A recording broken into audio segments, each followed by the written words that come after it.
रात थी 1 जून 2001 की। नेपाल के राजा वीरेंद्र और उनका परिवार नारायण हिती महल में हंसी खुशी जश्न मना रहे थे। लेकिन जश्न में शामिल किसी भी इंसान को ये पता नहीं था कि ये जश्न नहीं बल्कि उनके मौत का पैगाम था, क्योंकि लगभग 1 घंटे बाद उस जश्न के आयोजक युवराज दीपेंद्र शाह अपने एक हाथ में राइफल और दूसरे में मशीन गन लिए महल में घुस गए और फिर सिर्फ चंद मिनटों में नेपाल के पूरे रॉयल परिवार के साथ उन्होंने खुद को भी बेरहमी से खत्म कर दिया। क्या इस जश्न का आयोजन उन्होंने सिर्फ अपने परिवार को बेरहमी से मारने के लिए किया था? अगर हाँ तो क्यों? इसका जवाब तो पिछले 20 सालों से सब ढूंढ रहे हैं, पर वो आज तक किसी को नहीं मिला। लेकिन कुछ थियरी जरूर है दीपेंद्र ने ऐसा क्यों किया होगा इसको एक्सप्लेन करने के लिए। और उसमें से पहली थियरी के हिसाब से दीपेंद्र जिस लड़की से प्यार करते थे वो लड़की उनके परिवार को नापसंद थी। दूसरी थियरी ये थी कि वो अपने पिता को मारकर खुद राजा बनना चाहते थे। और तीसरी कि ये सब 250 साल पहले लगे एक श्राप का किया धरा है। एक ऐसा श्राप जो शाह परिवार के सबसे पहले राजा को मिला। बट आखिर क्या था ये श्राप और किसने दिया था?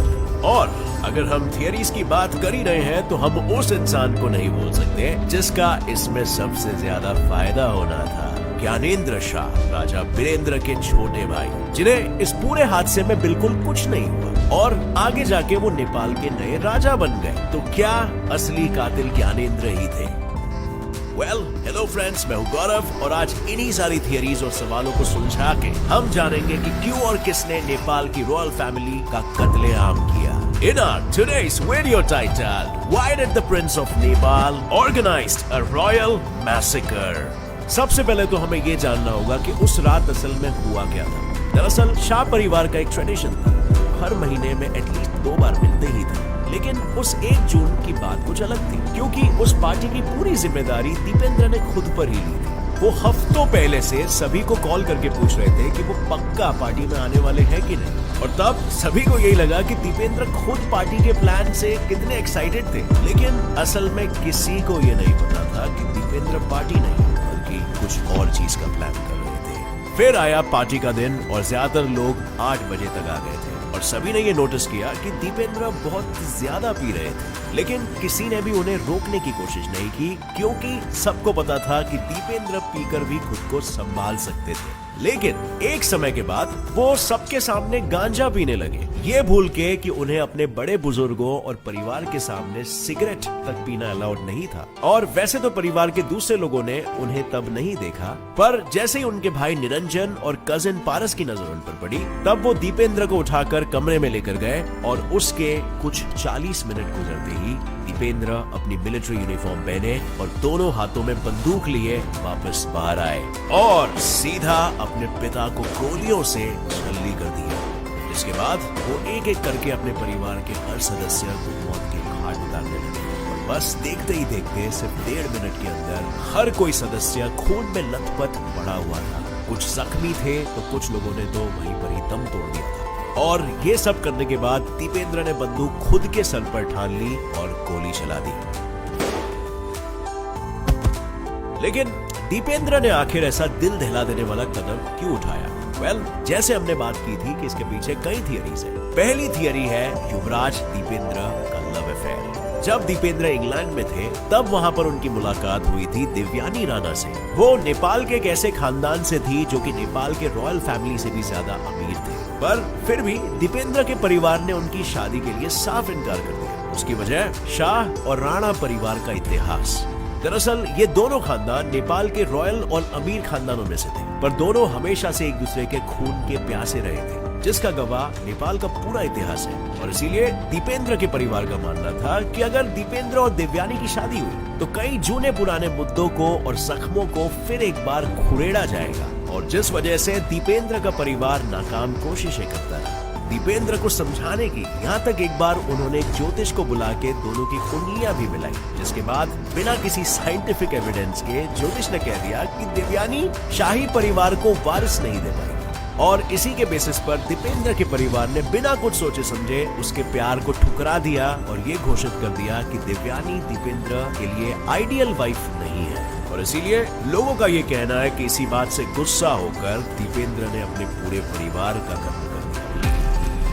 अब दूसरी थियरी ये है कि दीपेंद्र खुद राजा बनना चाहते थे। बेसिकली दीपेंद्र अपने पिता राजा वीरेंद्र के उत्तराधिकारी और नेपाल के अगले राजा बनने वाले थे। लेकिन 1990s के दौरान नेपाल के लोग सड़कों पर उतर आ गए थे, क्योंकि उन्हें राजतंत्र नहीं बल्कि लोकतंत्र यानी कि डेमोक्रेसी चाहिए थी। जिस वजह से राजा वीरेंद्र ने नेपाल में एक पार्लियामेंट बनाया और ऑलमोस्ट अपने सारे पावर्स उन्हें सौंप दिए, जिसके बाद वो बस एक कॉन्स्टिट्यूशनल मोनार्क यानी बस नाम के लिए राजा बन गए, बिल्कुल इंग्लैंड की रॉयल फैमिली की तरह। पर कईयों का कहना है कि दीपेंद्र ऐसा नहीं चाहते थे, क्योंकि इसका मतलब होता कि वो कभी राजा नहीं बन पाते, या अगर बनते तो भी उनके पास कोई पावर नहीं होती। और ऐसा कहते हैं कि उनकी सोच कुछ ऐसी थी कि लोगों का ध्यान सिर्फ एक राजा ही रख सकता है और सरकार नहीं।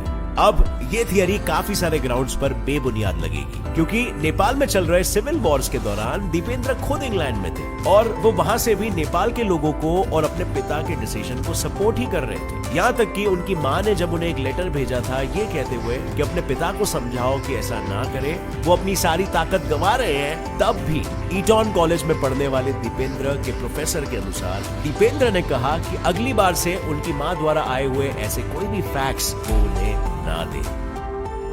सो फ्रेंड्स, अब दोनों भी थियरीज में जितनी भी इंफॉर्मेशन अवेलेबल है उसकी बुनियाद पर तो हम ये नहीं बोल सकते कि दोनों में से कौन सी थियरी सच है और कौन सी झूठ। तो क्या सच में ये किसी श्राप का काम था? वेल, नजरिया थोड़ा सा बदल के चीजों को देखने में कोई हर्ज नहीं है। इससे पहले तुम बोलने लग जाओ कि गौरव साइंस चैनल चलाते हो और ये सब बातें करते हो, तो चलिए जानते हैं शाह परिवार पर लगे हुए श्राप के बारे में।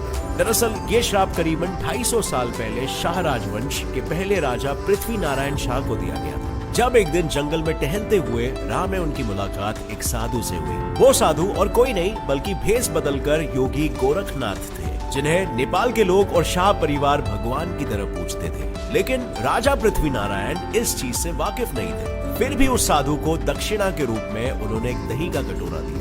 उस साधु ने दही पी लिया और फिर वापस उन्होंने उसे अपने मुंह से निकालकर उस कटोरे में डाल दिया और राजा से उसे पीने के लिए कहा, जिस बात से राजा को इतनी घिन हुई कि उन्होंने कटोरे को जमीन पे फेंक दिया।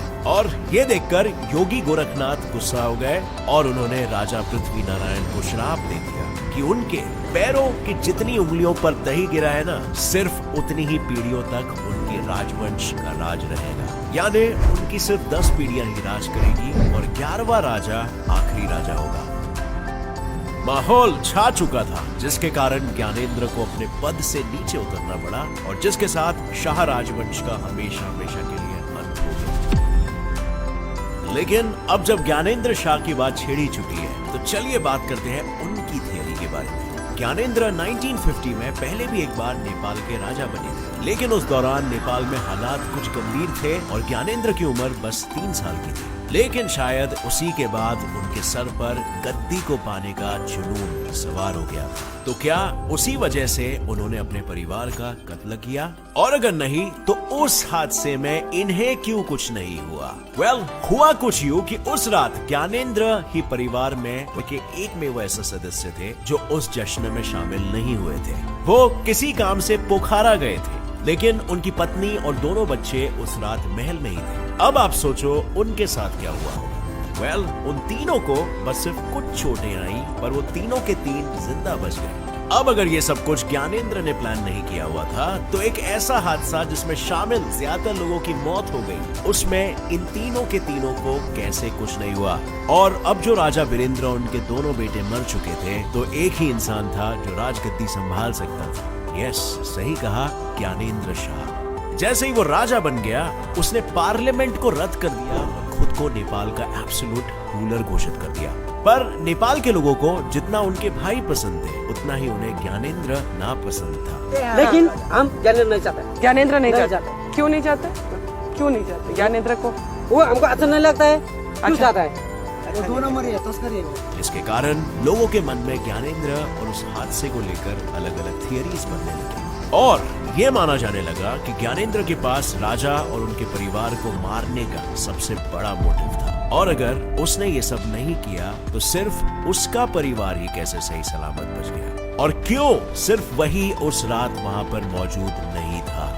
इस हादसे के बाद नेपाल में चल रहे डेमोक्रेसी की लड़ाई अब इंसाफ की लड़ाई बन चुकी थी और खुद पर लगने वाले अलग अलग इल्जामों के कारण ज्ञानेंद्र ने रिजाइन कर दिया।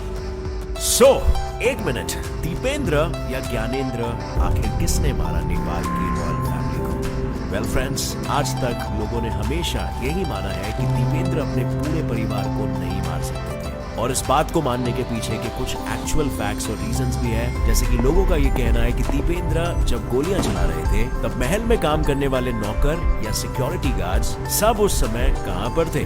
और ऐसे भी कुछ स्पेकुलेशंस है कि अगर दीपेंद्र राइट हैंडेड थे तो गोली का निशान उनके सर के लेफ्ट साइड पर क्यों था? अब ये सवाल यहाँ पर बिल्कुल वैलिड इसीलिए है क्योंकि ज्यादातर जो लोग खुद पर गोली चलाते हैं तो वो बंदूक हमेशा अपने डोमिनेंट हाथ में ही पकड़ते हैं, और दीपेंद्र खूनी ना होने के पीछे का आखिरी रीजन ये भी है कि इस हादसे के बाद ज्ञानेंद्र ने खुद इंक्वायरी के लिए एक टीम बिठाई, लेकिन उस टीम में सिर्फ 2 ही लोग शामिल थे जिन्होंने बिना किसी फॉरेंसिक एक्सपर्ट या फॉरेंसिक रिसर्च के सिर्फ 1 हफ्ते में केस को सॉल्व करके दीपेंद्र को कातिल करार कर दिया।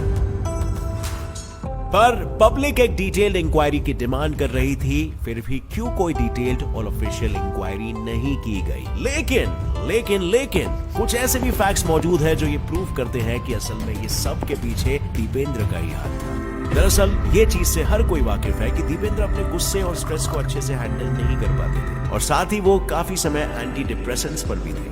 और रॉयल महल में 26 सालों से काम करने वाले लेफ्टिनेंट जनरल विवेक कुमार शाह के अनुसार दीपेंद्र का नेचर बहुत ही डुअल था, यानी कि डुअल पर्सनालिटी डिसऑर्डर जैसा। मतलब वो बाहर से बहुत ही शांत और सेंसिबल नजर आते थे, लेकिन उनके मन में कुछ और ही चलता रहता था। जैसे कि विवेक शाह के अनुसार बचपन में भी कई बार दीपेंद्र बिल्ली या चूहे को जला देते थे और उन्हें वो करने में मजा आता था। अब ये सब सुनकर वाकई में मैं तो बहुत ही ज्यादा कंफ्यूज्ड हूँ, लेकिन नेपाल के 95% लोगों को आज तक यही लगता है कि ये काम दीपेंद्र का काम नहीं है। पर आज हमने इस किस्से के सारे पहलुओं को बड़े ध्यान से देखा, इसीलिए मैं आपसे पूछना चाहता हूँ कि आपको क्या लगता है फ्रेंड्स, क्या कातिल दीपेंद्र है या फिर ज्ञानेंद्र की ये कोई साजिश थी, या फिर असल में इन सब के पीछे किसी शराब का हाथ है? मुझे नीचे कमेंट सेक्शन में जरूर बताना आपकी क्या राय है। और हाँ, आज का वीडियो थोड़ा सा अलग था। अगर ऐसे टाइप के वीडियोस आपको देखने में मजा आया, इससे कुछ सीखने मिला,